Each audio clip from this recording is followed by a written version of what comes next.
Hello friends, welcome to Nandi. Let's discuss today's newspaper analysis. Global Cyber Security Index లో India top 10 position లో ఒకటిగా నిలిచిందండి and it's very proud moment for us. So ఈ index ఎవరు release చేస్తారండి?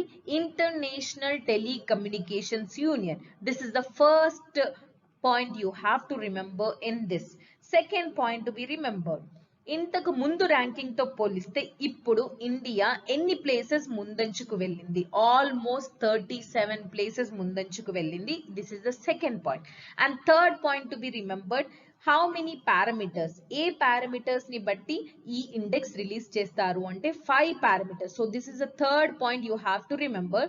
ఆ ఏ parameters చూద్దాం. Legal measures అంటే ఇండియాలో ఎలాంటి లాస్ తీసుకొస్తున్నాము ఈ సైబర్ సెక్యూరిటీ ఇంప్లిమెంట్ చేయడానికి, అండ్ ఏ టెక్నాలజీ యూజ్ చేస్తున్నాము, modern and advanced technologies, technical లెవెల్లో how well India is performing, and organisations ఏవైనా ఇన్స్టిట్యూషన్ సైబర్ సెక్యూరిటీని ఇంప్లిమెంట్ చేయడానికి ఉంటాయి కదా, వాటిలో ఎలాంటి రిఫార్మ్స్ తీసుకొస్తున్నాం, వీటిని ఎలా స్ట్రెంగ్త్ చేస్తున్నాము అని చెప్పేసి ఆర్గనైజేషనల్ మెథడ్స్. అండ్ ఇన్స్టిట్యూషన్స్ ఒకటే స్ట్రాంగ్ గా ఉంటే సరిపోదు కదండి, the human resource అంటే the people who are working in these institutions వాళ్ళు కూడా సైబర్ సెక్యూరిటీని ఎలా ప్రొవైడ్ చేయాలి అండ్ వాళ్ళకి కంటిన్యూస్ గా training on advanced technology or laws పైన కంటిన్యూస్ గా వాళ్ళకి ట్రైనింగ్ ఇస్తూనే ఉండాలి. సో కెపాసిటీ డెవలప్మెంట్ అంటే అది. And cooperation, centre state cooperation కావచ్చు, పీపుల్ మధ్యలో కోఆపరేషన్ కావచ్చు, ఇలాంటి ఇన్స్టిట్యూషన్స్ గవర్నమెంట్ మధ్యలో cooperation or business organisations and people మధ్యలో cooperation, all types of cooperation comes under this cooperation. So these are the 5 parameters on which global cyber security index will be released. So next point to be remembered, out of 100 ఇండియాకి ఎంత score వచ్చింది? That is 97.5 points వచ్చాయి. So these are the points you have to remember. Entire state of Nagaland ని ఇంకో 6 months వరకు disturbed ఏరియాగా declare చేశారు. ఇక్కడ మనం ఎగ్జామ్స్ పాయింట్ ఆఫ్ వ్యూలో ఏం చదవాలి? అసలు డిస్టర్బ్డ్ ఏరియా అంటే ఏంటి, ఏ లా ప్రకారం ఈ డిస్టర్బ్డ్ ఏరియాని డిక్లేర్ చేస్తారు, అండ్ ఎవరు డిక్లేర్ చేస్తారు, ఈ ఒక ఏరియాని డిస్టర్బ్డ్ ఏరియాగా డిక్లేర్ చేసిన తర్వాత అసలు ఏమవుతుంది అన్నది చాలా ఇంపార్టెంట్. ఇంకొకటి, ఇది 6 more months ఎక్స్టెండ్ చేశారు అని అంటే already declared as disturbed area అంటే నాగాలాండ్ ఇంతకు ముందే డిస్టర్బ్డ్ ఏరియాగా డిక్లేర్ చేశారు. సో ఎన్ని రోజుల నుంచి అది డిస్టర్బ్డ్ ఏరియాగా డిక్లేర్ అయ్యింది, ఇవన్నీ మనం ఎగ్జామ్స్ పాయింట్ ఆఫ్ వ్యూలో తెలుసుకోవాల్సింది. సో ఏ లా ప్రకారం చేస్తారండి? ఆఫ్స్పా అని అంటారు. ఇది వెరీ కాంట్రవర్షియల్ లా అండి. Armed forces special powers act, ఇది 1958 లో ఎనాక్ట్ అయ్యింది. సో ఇది డిక్లేర్ చేసిన తర్వాత ఆ ఏరియాలో ఏమవుతుంది, ఎవరైతే ఆర్మ్డ్ ఫోర్సెస్ ఉంటారో వాళ్ళకి కొన్ని స్పెషల్ పవర్స్ వస్తాయి. ఆ స్పెషల్ పవర్స్ ఏంటి? వాళ్ళు ఎక్కడైనా కూడా మిలిటరీ ఆపరేషన్స్ కండక్ట్ చేయొచ్చు వితౌట్ ఎనీ రిస్ట్రిక్షన్స్, ఎవరినైనా వారెంట్ ఆర్డర్ లేకుండా అరెస్ట్ చేయొచ్చు, అండ్ 5 కానీ 5 కంటే ఎక్కువ మంది గుంపులుగా నిల్చోకూడదు అని ఆదేశించొచ్చు. అంతేకాదు వాళ్ళు ఎవరినైనా కొట్టొచ్చు అండ్ ఎవరినైనా షూట్ చేయొచ్చు ఇఫ్ వాళ్ళు ఏదైనా వార్నింగ్ ఇచ్చిన తర్వాత ఆ పర్సన్ ఎవరైనా సరిగా వినకపోతే ఇమీడియట్ గా అక్కడున్న ఆర్మ్డ్ పోలీస్ వాళ్ళు వాళ్ళని కొట్టొచ్చు, ఈవెన్ గన్ షాట్ కూడా చేయొచ్చు. ఇలాంటి స్పెషల్ పవర్స్ అన్ని అక్కడున్న ఆర్మ్డ్ ఫోర్సెస్ వాళ్ళకి వస్తాయి. సో ఇంత క్రిటికల్ అండ్ కాంట్రవర్షియల్ లా అండి ఇది.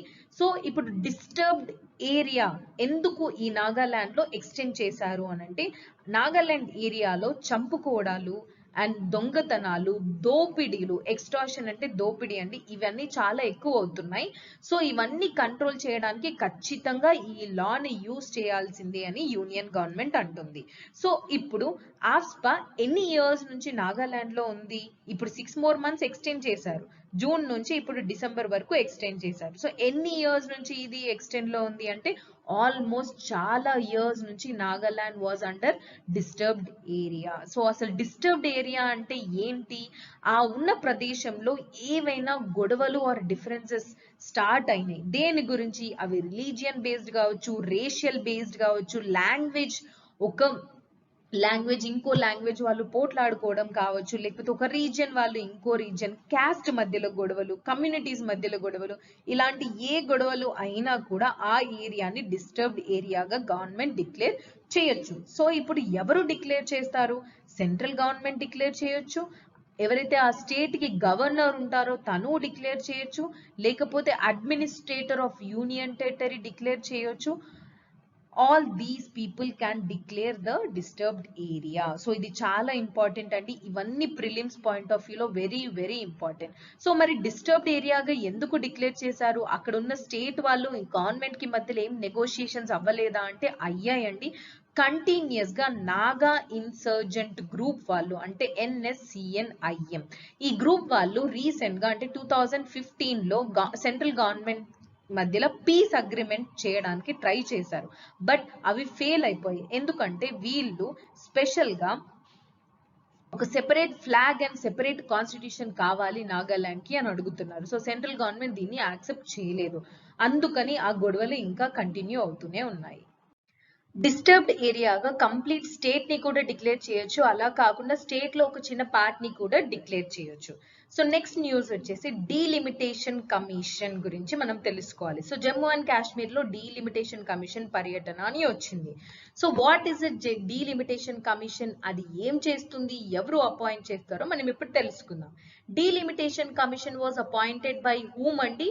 President of India. So మీకు most of the competitive exams లో which of the following commissions or bodies are appointed by the President of India అని క్వశ్చన్ అడగొచ్చు. So you have to remember one among it is delimitation commission కూడా in collaboration with Election Commission of India.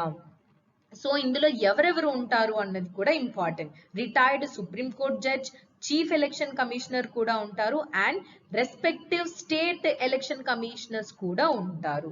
So main functions ఏంటి delimitation commission వి? General గా మనం MPs ని, MLAs ని or MLCs వాళ్ళని ఎలక్ట్ చేసుకున్నాం. సో ఎలా ఎలక్ట్ చేసుకుంటాము? ఎగ్జాంపుల్ ఇక్కడ చెప్తున్నానండి, 10 lakh పాపులేషన్ కి ఒక ఎంపీ ఆర్ ఇంత పాపులేషన్ కి ఒక ఎమ్మెల్యే అని ఎవరు డిక్లేర్ చేస్తారు? దీన్ని మనము కాన్స్టిట్యుయెన్సీ అని అంటాము, అవును కదండి. సో ఒక స్టేట్ గాని మన హోల్ ఇండియా గాని కాన్స్టిట్యుయెన్సీస్ గా డివైడ్ చేసి మనం ఎలక్షన్స్ ని కండక్ట్ చేస్తున్నాం. సో ఈ కాన్స్టిట్యుయెన్సీస్ ఎన్ని ఉండాలి, హౌ మెనీ నంబర్ అండ్ ఈ బౌండరీస్ ఎలా ఉండాలి అని డిసైడ్ చేసేదే ఈ డీలిమిటేషన్ కమిషన్. అండ్ ఇంతే కాదండి, ఇట్ ఆల్సో ఐడెంటిఫైస్, ఇప్పుడు షెడ్యూల్ క్యాస్ట్ కి, షెడ్యూల్ ట్రైబ్స్ కి కొన్ని సీట్స్ ఆల్రెడీ రిజర్వ్డ్ ఉంటాయి కదా, అవి సీట్స్ ని ఐడెంటిఫై కూడా ఈ డీలిమిటేషన్ కమిషన్ చేస్తుంది. These are very important. And ఈ డీలిమిటేషన్ కమిషన్ ఇచ్చిన యాక్ట్ ని ఏ కోర్టు కూడా క్వశ్చన్ చేయరాదు. So it is highly independent. And article 82 ప్రకారం పార్లమెంట్ ప్రతి ఒక్క సెన్సస్ తర్వాత ఒక డీలిమిటేషన్ యాక్ట్ ఎనాక్ట్ చెయ్యాలి. సో జనరల్ గా మనకి సెన్సస్ ఎవ్రీ 10 years ఒకసారి అవుతుంది. ఇప్పుడు 2021 లో మనకి సెన్సస్ అయ్యే అవకాశం ఉంది, కానీ కోవిడ్ పాండమిక్ సిచ్యుయేషన్ వల్ల అది ఇంకా ఇంప్లిమెంట్ అవ్వట్లేదు.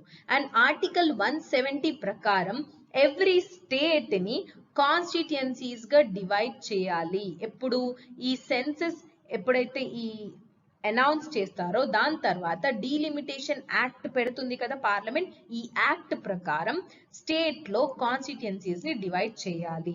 అండ్ ఈ డీలిమిటేషన్ కమిషన్ ఇప్పటి వరకు ఎన్నిసార్లు పెట్టారు? ఇట్స్ వెరీ ఇంపార్టెంట్ అండి, ఓన్లీ 4 times. సో ఎన్నిసార్లు మనకి సెన్సస్ అయ్యాయో అన్నిసార్లు ఈ కమిషన్ పెట్టలేదు, you have to remember. And it's most important for competitive exams elimination process లో. సో 1952 లో 63, 1973, 2002 అంతే. సో ఇంకొకటి, ఇప్పుడు ప్రస్తుతం డీలిమిటేషన్ కమిషన్ చైర్మన్ గా ఎవరు ఉన్నారు అంటే తనే అండి, జస్టిస్ రంజనా ప్రకాష్ గారు.